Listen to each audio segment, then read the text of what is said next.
there, listeners. Welcome to Shit That Goes On in Our Heads, the podcast where we normalize conversations around mental health. That's right. I'm Dirty Skittles, and alongside my amazing co-host, Rex, we are here to share stories and tips from our incredible guests. Each episode, we deep dive into struggles and triumphs of mental health, offering practical advice and heartfelt support. Because no one should feel alone in their journey. Join us as we break the stigma and build a community of understanding and compassion. Tune in and let's start talking about the shit that goes on in our heads. 3, 2, 1.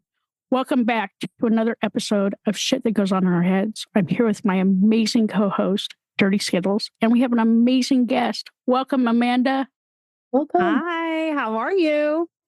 We are fantastic today. Okay, that's a little bit of a lie. We had some technical issues earlier this morning, but we're better now.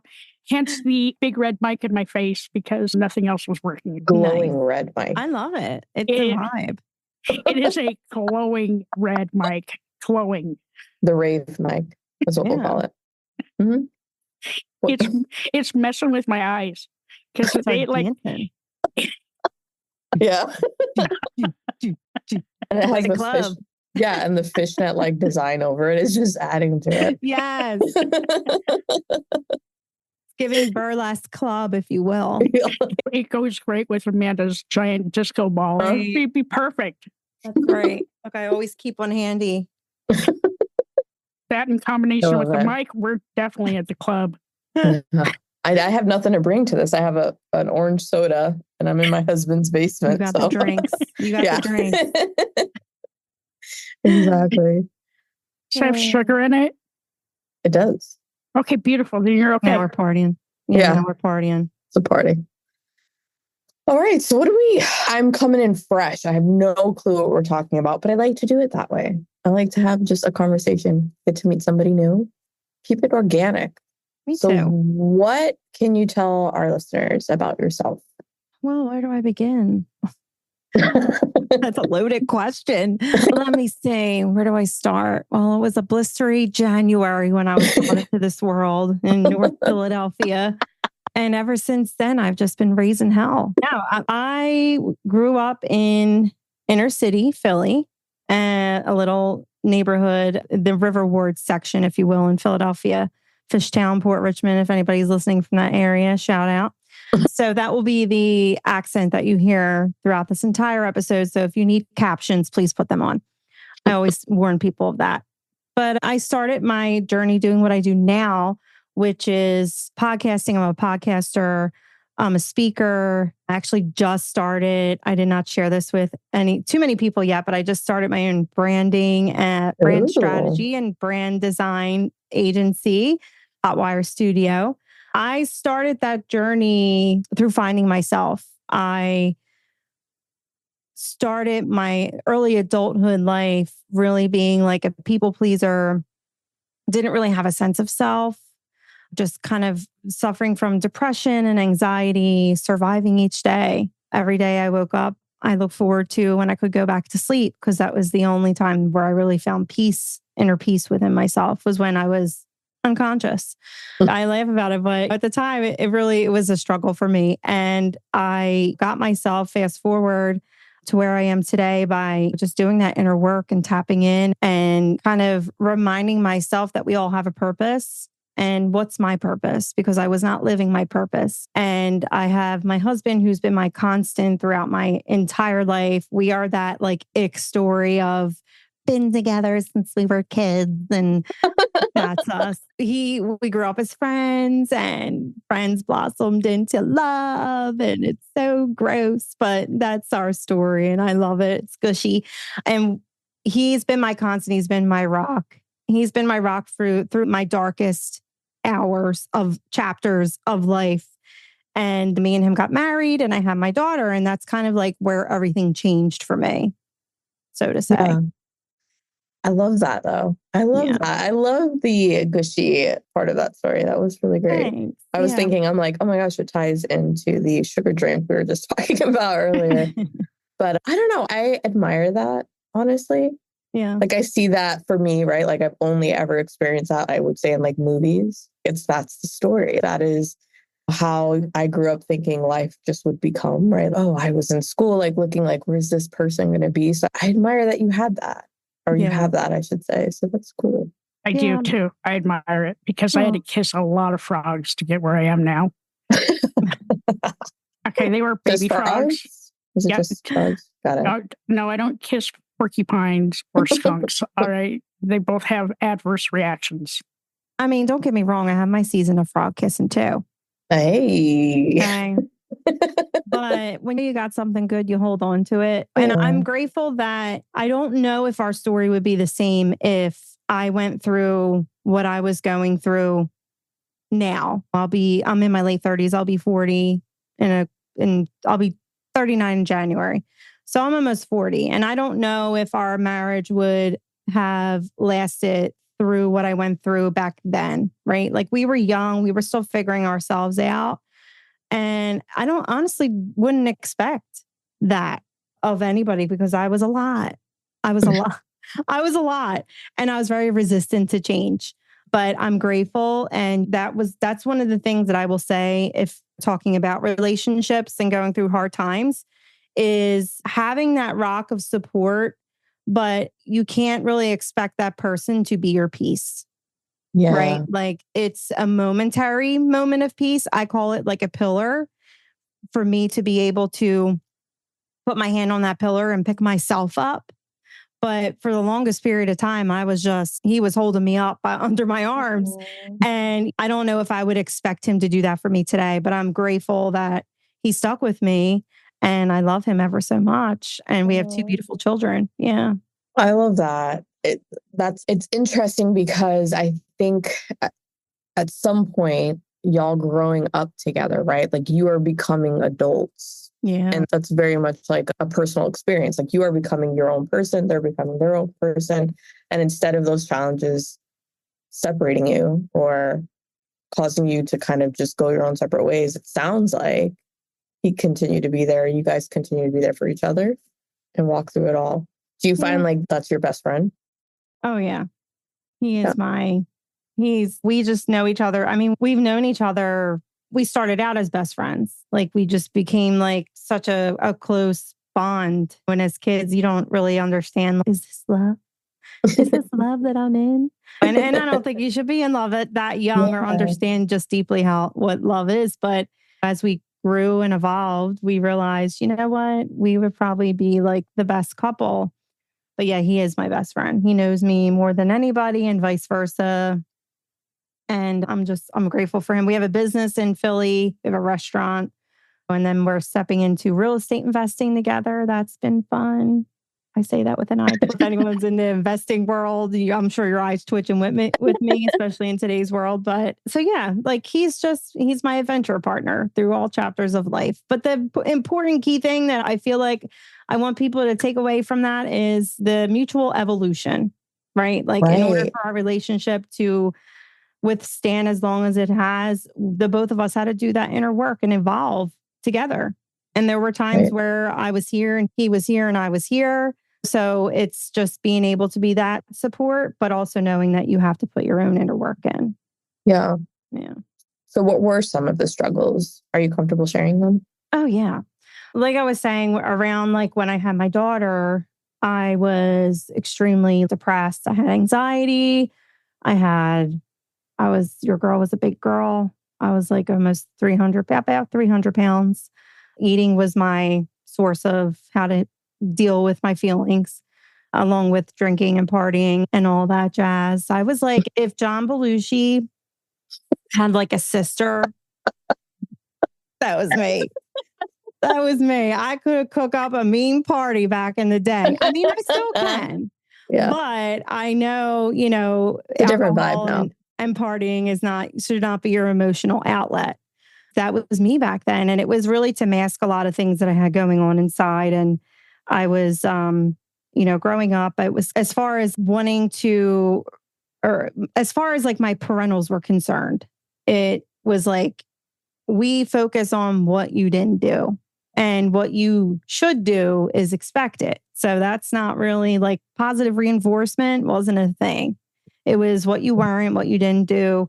So I grew up with this not really being able to form a sense of self. So I did what I thought people expected of me, but it really wasn't who I wanted or what I wanted for myself and who I was. And then as I became a young adult, I had no sense of self. I didn't know what I wanted for myself. I didn't know what my passion and my purpose was. When I had my daughter, I remember like looking at her and just being like, wow, like I finally followed through with something for the first time in my life, because I went to nursing school out of high school and didn't follow through with that because I was like, you know what, this is not for me. But it was what I saw in my family.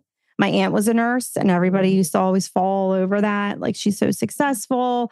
So I thought, you know what, that's my safe bet. That's what I'm going to do. I'm going to do nursing. That's what I'm going to be. I'm going to be this nurse. And I quickly found out, oh, not what I want to be.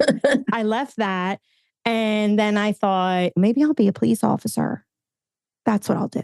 So apparently, like, you really can't be a police officer when you're 300 pounds. Just kind of like trugging along and just trying to fit myself into these round holes. And I was like a square peg trying to fit myself in these round holes because I was trying to live out other people's expectations of me instead of focusing on who are you, Amanda, and what do you want for yourself? And I was just, like I said, at this point in my life where it was just like survival. Every day was like, oh God, I just can't wait to go to bed. The panic attacks. If anybody's ever had a panic attack, you know exactly what I'm talking about. I would not wish it on my worst enemy. Not that I have enemies, but if I ever did, that's not something I would want for anybody. Okay. But I remember having my daughter vividly, very vividly, and looking at her and saying to myself, she's going to be watching everything that I do. So what am I doing with my life? Because I remember what it was like when I was growing up, I was growing up in that culture of do as I say, not as I do, you know? But what I took the most from people was who they were and not what they said, right? Who they were as a person. I was a very observant child and I still am to this day. So I remember thinking that, oh my gosh, like I did it. I'm a mom. I finally felt like a feeling of I had a place in this world, but at the same time, I was so scared because I knew who I was now was not the example that I wanted to be for her. Yeah. So I needed to do something for myself. And it took me, that was like 2013. And I had that intention, but it's scary to change, right? It's scary to like do work. It's not easy. Everyone says you have to change. You have to like heal yourself. It's hard.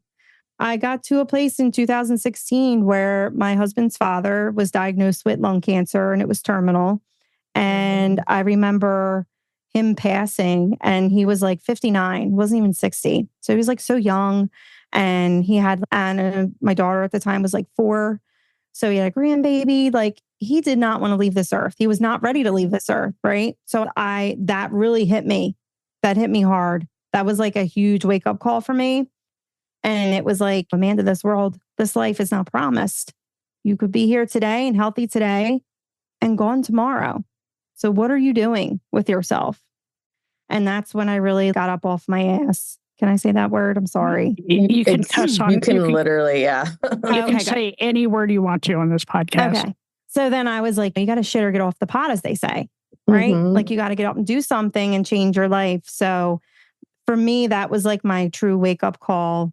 And I'm so grateful that I did it. And it was a rocky road of therapy and medication and just being very intentional and aware of my thoughts and my feelings. I remember, and I brought this up because suicide awareness is this month. And we moved into our house and I remember looking up at this rafter, a beam. And I remember saying, just having that thought, that would hold me. That would hold me. That'd be a good spot. And that's it. I'd still get like emotional when I say that because that for me was like, holy shit. Yeah. But I knew those thoughts were not mine. It was kind of like this sense of being that was created. And it was like I had that inner battle between who I wanted to be and who I currently was. And I had this really weird, this is going to sound really strange, but If anyone is Spirit. spiritual, okay, this is like a real thing that happened to me. And a lot of people are like, oh, you went through, what is it? It's like when you're sleeping and you can't move, but you're aware. It's like a night terror? Sleep paralysis. Yes, sleep paralysis. So it was like I was finally making forward momentum in my life. And like I started doing gratitude. I found this thing on Pinterest. I don't ever remember who posted it, but I wish I could because that person saved my life. And it was like, start giving gratitude through the senses. Like gratitude saved my life. I started giving gratitude to the first thing I could hear, see, taste, touch, and smell. And what that did was it started shifting that tide. I was going like this way of all these negative lack. So it started shifting that tide of making me open my eyes to the beauty around me. And then later that enabled me to look inward and see the beauty within me. So I was on that road and I was starting to feel better, but I was like, still have my struggles. So I was still very much in the thick of it. And I remember having this moment and I was like sleeping and it was like, I kept waking up at 3 a.m. And I woke up this one night, it was like 3 a.m. and I was broken out in a sweat. Like I was drenched. Like you would have thought someone threw a bucket of water on me. And I remember waking up almost like I was battling something. And I was like, this is me now. This is who I woke up to myself speaking. This is me now. This is me now. And after that, and it was so weird. And I was so shook up that entire day, not knowing what the fuck just happened to me. I'm like, am I losing my mind? Am I crazy? Have I really went off the deep end? I have to tell you, I truly believe that my spirit was doing battles for me that I could not do consciously. And it was like almost like at a soul level, we were all one, like mind, body, soul, like we are making a change for the better. I have like goosebumps telling this story. And because after that instance, it almost felt a weight was lifted off of me. And after that day, I started getting better and better every single day. So it sounds crazy. For those of you who don't believe in the woo, listen, don't judge me for my experiences. I didn't ask for them. They just happened. But I have to tell you, like, it's a real thing. And your spirit. And I do, like, to this day, I call her. She's that quiet whisper, or he is that quiet whisper that will become a loud roar if you allow her to be heard. Right? Because we keep so much shit up here, like in our mind, of what we're not, that what we can't do, what will never be. And that's a choice. We created that shit, right? But there's always something in here, in that heart space. And I like to believe that's our soul speaking to us. And if you let her listen, if you let her speak, she'll get louder and louder. And before you know it, like she just takes over the show. Yeah. So I thank whatever spirits, whatever angels, whatever God himself who was working with me that night at 3 a.m. when I was drenched in sweat, because I truly believe in a higher power. And I truly believe that at the end of the day, we are spiritual beings having a human experience. And sometimes those higher beings got to step in because you're meant for great things here. That's exactly what happened with me. Mine was my glimmer. Thank God for that glimmer, because I'm alive today. Between them, 988, my wife being home, because as an extrovert, I held everything in. Absolutely nobody knew how depressed I was. And that glimmer saved my life.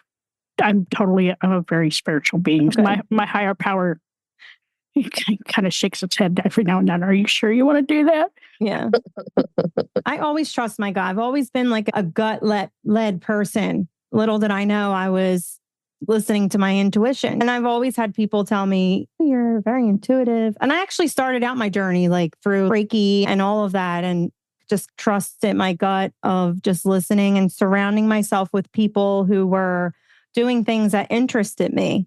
And that's what I always say, even like professionally now when I speak to people, if you want to make change for yourself, whether it's your life, your business, whatever it is that you're doing, surround yourself with good people. Surround yourself with people that are 3, 5, 7 steps ahead of the game, because that's where you're going to learn the tools and you're going to gain the wisdom that you can apply to your life to change whatever it is that you're doing or who you're trying to become. Yeah.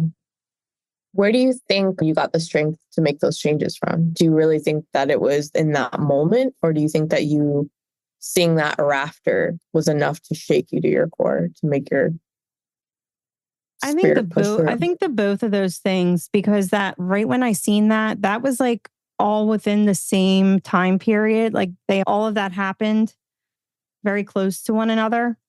And a lot to do with that thought of seeing that rafter and having those thoughts was, I believe, was the medication that I was on. So I was fortunate enough to know, okay, like these thoughts are not mine. This medication's obviously not doing what it should be doing for me. It's having the opposite effect. To that, I will say, just be very, like I mentioned, just being very intentional and very mindful. When you are working with doctors and everything and they give you these medications, just make sure that those thoughts are not going to take you off the deep end. I was conscious enough to realize this is not me. Like, never to that extent, but I felt the possibility of this could very much be a reality for me if I don't do something, right? Yeah. And also not solely relying on medication, which was something that at that time I was doing. Like, okay, I'm just going to take this every day and it's going to cure me, right? Yeah. So being able to be like, okay, you have to make like an active change. You have to do something and find something for yourself, Amanda. So I put that intention out there, and that's when I found the gratitude. And then that moment when I had like in my bed, when I was like fighting off what I like to believe was the current version of me that I didn't want to be, that honestly was like my moment of, holy shit, like, this is crazy. The wake up call. Yeah, this was like, this is real. And this is, but you know what? It kind of gave me a power because it was like, oh, I do have a choice. Because I feel like sometimes when you get so stuck in that, you feel like you don't have a choice to change, right? Yeah. It's like this is it. Yeah. It's like the this is it mentality. Oh, right. I'm here now and this is it. Right. This is my life. Everything happened to me. And I was very much in that. And not that I do believe there should be in everything that you experience in life. Those things do happen to you. I hate when people are like, oh, everything happens for you. Okay, well, let's sit in a little bit. That shit does happen to us. Let's not glaze over that because some shit is fucking horrible. Yeah. Right? Like, but there comes a choice where you have to make for yourself. Am I going to do the work to look for the for me, no matter how horrible that is? I know now I went through what I went through to be a stronger person, to have a mind of my own, to live out my own passion and purpose, to be confident, to be a woman that knows her worth, to be a woman of boundaries, knowing that boundaries is the name of the game and they're meant to keep people in, not keep people out. But that was really a hard lesson. And I had to go back. And I always call it like the onion. You got to peel back another layer of the onion to get like the deeper message. And I'm always doing that. I feel it's always an ever evolving thing, right? Our experiences are ours. Yeah. They never leave us. They never disappear, no matter what spiritual work you get done, or your experiences are yours and they're valid. There will always be things that come up in life when you're challenging yourself and you're taking a next level. And those past things may come back up, right? Yeah. And then that's where you have to step in and peel back another layer and say, okay, let's see what you got for me here. Yeah. What changes did you notice after that event happened? Maybe in your life, I guess. What did it help you get through? It honestly, I never realized how hard I was on myself. And it was because people were so hard on me. When I found gratitude, it then opened up the door to just giving myself grace and having compassion for myself. And then once I started doing that for me, I was able to do that for other people, including my mom. Mm-hmm. And my mom was a cause of a lot of my issues and problems in life. And now me and my mom have a great relationship. We're girls. And if you were to say that to me like 10 years ago, 10 years ago, like you and your mom are going to have this great relationship and I would have been like, you're out of your mother, sleep in mine. But no, like when I was able to give that to myself, I was able to give it to other people. And I realized that my mom was only she was doing the best that she could with what she had. She had a lot of things that she couldn't overcome at the moment in that chapter of her life. And it affected who she was as a person and how she made her moves. And I was able to forgive her for a lot of that. And was more so for me being able to, it's let not go my of that. cross to bear, right? Right. Like weight was lifted off the shoulders. And then, I was able to really tap in and figure out my own life because I was just so stuck in that this happened to me. This is, just stuck in that narrative that kept repeating itself that I was ignoring what I should be focusing on, which was my life and the things I wanted to do for myself. Yeah, I remember at some point in my life, I think recognizing that my mom was a human being. Sounds crazy, but I remember, I feel like I was like dyeing her hair or something, and she was just sharing stories of her upbringing. And what I had known of her life growing up was very limited. And then as an adult, having her share stories with me, it put things into perspective where I was like, oh, that's right. Like you are a person. And while I may not have agreed with everything that, you picked or chose in your life, like I understand why now. Like I'm like, there were other circumstances that I didn't know as a child. And I remember that being like a very pivotal moment for us because I was daddy's girl through and through. Me and my mom, oil and water. And then finding that moment of, oh shit. Yeah, okay, now I understand why you do these things or did this, that. And it was and now we talk every day. I call her every fucking day. Called her on my way to Starbucks this morning. She didn't answer. Pulled her up on the, what is it? Life 360 app. Where's her phone at? She's not answering my phone. But that is our relationship now. And I would have never guessed that would happen. So I can relate to you sharing that there. It's hard when you have to take people off their pedestal, right? As kids growing up, your parents, they put you on a pedestal, but sometimes and you put them on a pedestal. That's my mom, that's my dad. Right. But you have to remember too, they're people. They're people just like me, just like you, Gretchen. And they make mistakes too.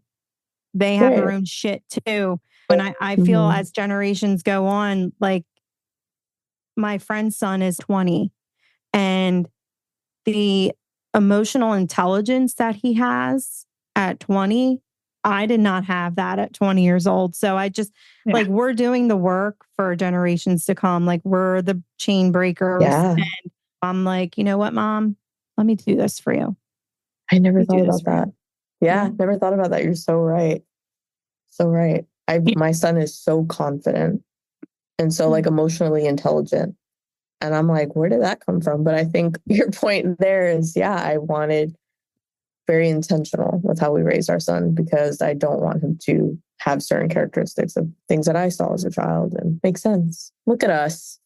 I'd love to, if my parents were alive, I'd love to have those conversations with them, right? Of who I was back then versus who I am now and how I turned out. I think I turned out to be an okay adult. You're wonderful. I guess I turned out to be an okay person. But hearing it from you guys' standpoints and teaching your kids like emotional intelligence and giving them the tools that they're going to need because they don't teach mental health in school. They should, but they don't. And by you guys being good parents and passing that on to them, I think that gives us a little hope that the next generation will approach life with better intentions. Absolutely. Yeah. Can I ask you what tools you use for yourself to stay focused? To stay sane. Yeah. Same focus, same difference. To stay focused. Oh gosh, where do I begin? I do a lot of stuff. Like you mentioned the gratitude and I'm like, I should try that. Gratitude. I do meditation and I do like several forms of meditation because I know some people are like eye roll meditation or ugh. And it's not for everybody in that form, but I will tell you, there are a lot of times when you're meditating, you don't even realize you're meditating. For example, like any parents out there, folding laundry. Do you ever have a moment with yourself when you're folding laundry? Like I use it as like this is my me time. I'm going to have conversations with myself. I'm going to go over like things. Maybe I had like interactions with friends that I need to revisit and I didn't like the way that happened, or just my husband, things with him. It's my time where I like just let things flow in. And that's meditation. If you're driving, I wish I was on that level. Sometimes if you're driving in a car, right? And you zone out and then you're like, how the hell did I get here? Oh, You yeah. were in a state of meditation. Yeah. So I know crisscross applesauce isn't for everybody but just find something that works for you. So find something where you can kind of just clear your head. So that's what I try to do, meditation and debunking the word balance, because I know a lot of people, especially in business, people who like to share their wisdom are like, you have to find balance. And I'm like, balance is bullshit. That's a bullshit word. It makes no sense. You will never have balance. There will always be something. It's the truth. I mean, I guess in the grand scheme of things, for me, making time for my kids is important. Focusing on my business is important. Focusing on my marriage is important. And having time for myself and my friends is important. So in order for me to put one or two of those things on the front burner, some things got to go on the back burner, right? So it's like the scale's never going to be like this. There's always going to be something that's here and something that's here. But as long as you constantly do that and you're not always on, you're going to overcook something if you keep it on the front burner for too long. And I found that out when I was like just so hyper focused on my business, and I was in my office and I was like, I'm like a hermit. Where are my kids? What are my kids doing? And they're with my husband. And I was like, I didn't spend 1 minute with my kids today. That's where I knew I needed to start making changes. So balance is bullshit. If you ask me, you're always going to have to move something to the front. But if you look at it like a stove, how I do, all my things are food oriented because I'm a foodie. You always got to rotate the burners. There's always got to be something that's got to come off and go to the back and bring something to the front. So I always, find importance in that. So I can have that feeling of, I had time with my kids. I had time with my friends. Me and my girlfriends always do girls' weekend, like twice a year, maybe sometimes seasonally. Our husbands sometimes bitch and complain. And what's funny too, a lot of our moms never saw, they would be like, you're going away and leaving your kids and having a girls' weekend?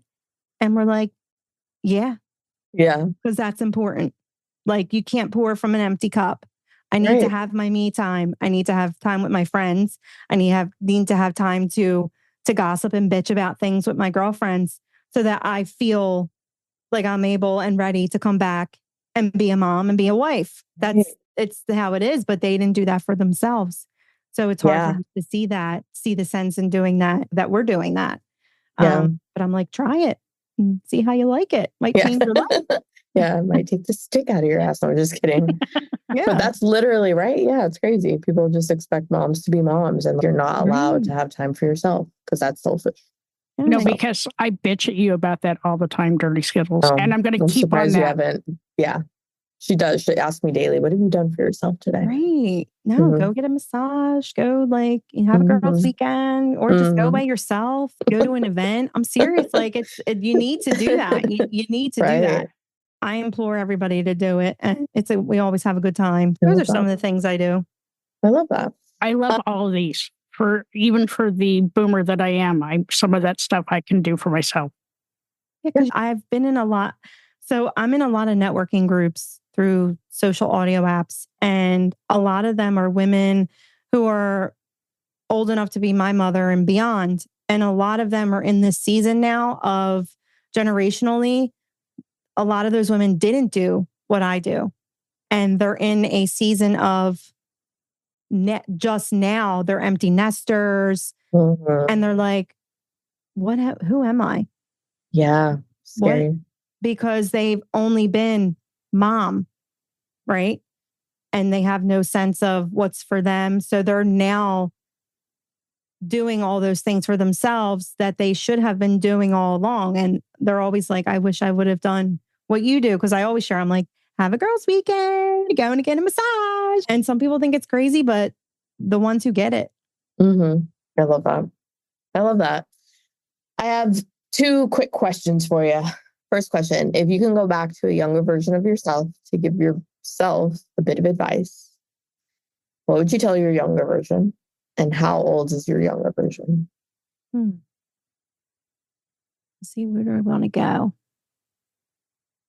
I would say I would probably go back to your old me. I would go back to me at 15. And I would say to her that you're going to grow up to be an amazing person. And it's going to be really hard, but nothing worth doing is easy. And there's going to be moments where you feel like quitting. There's going to be moments where you feel like not waking up, but you're going to do it because you have a huge purpose in this world and you may not see it yet, but it's waiting for you and it'll call for you. Just make sure you answer. That's what I would say to her. I love that. Yeah. What do you think has been the hardest lesson you've had to learn so far? Oh gosh, there's a lot. Well, you've got folding laundry down because... Oh gosh. The hardest lesson I would have to learn is the people that mean most to you are, and it goes along with what we said today, the people that mean the most to you they're only human. You may think they're this superwoman or man, but they got their own shit and not everybody can support you the way that you expect them to. Yeah. And that's where you come in. Mm-hmm. Thank you. I love that. I love all of this. Miss Amanda, where can our listeners find you? You can find me. I'm on the Instagram streets for the most part. So you can find me on Instagram, AmandaYoa.official. I'm probably doing something crazy on there, but I promise you it's worth your while. So tap in, give your girl a follow, shoot me a DM. I love talking to people. That's where you can find me. Thank you so much for spending this time with us. Yes. I appreciate it. Thank you. Thank you. I love this. Thank you. Yes. You're welcome. Hi, all. Thank you so much for listening to this episode. I'm G-Rex. And I'm Dirty Skittles. Don't forget to subscribe, rate, and review this podcast. We'd love to listen to your feedback. We can't do this without you guys. It's okay to be not okay. Just make sure you're talking to someone.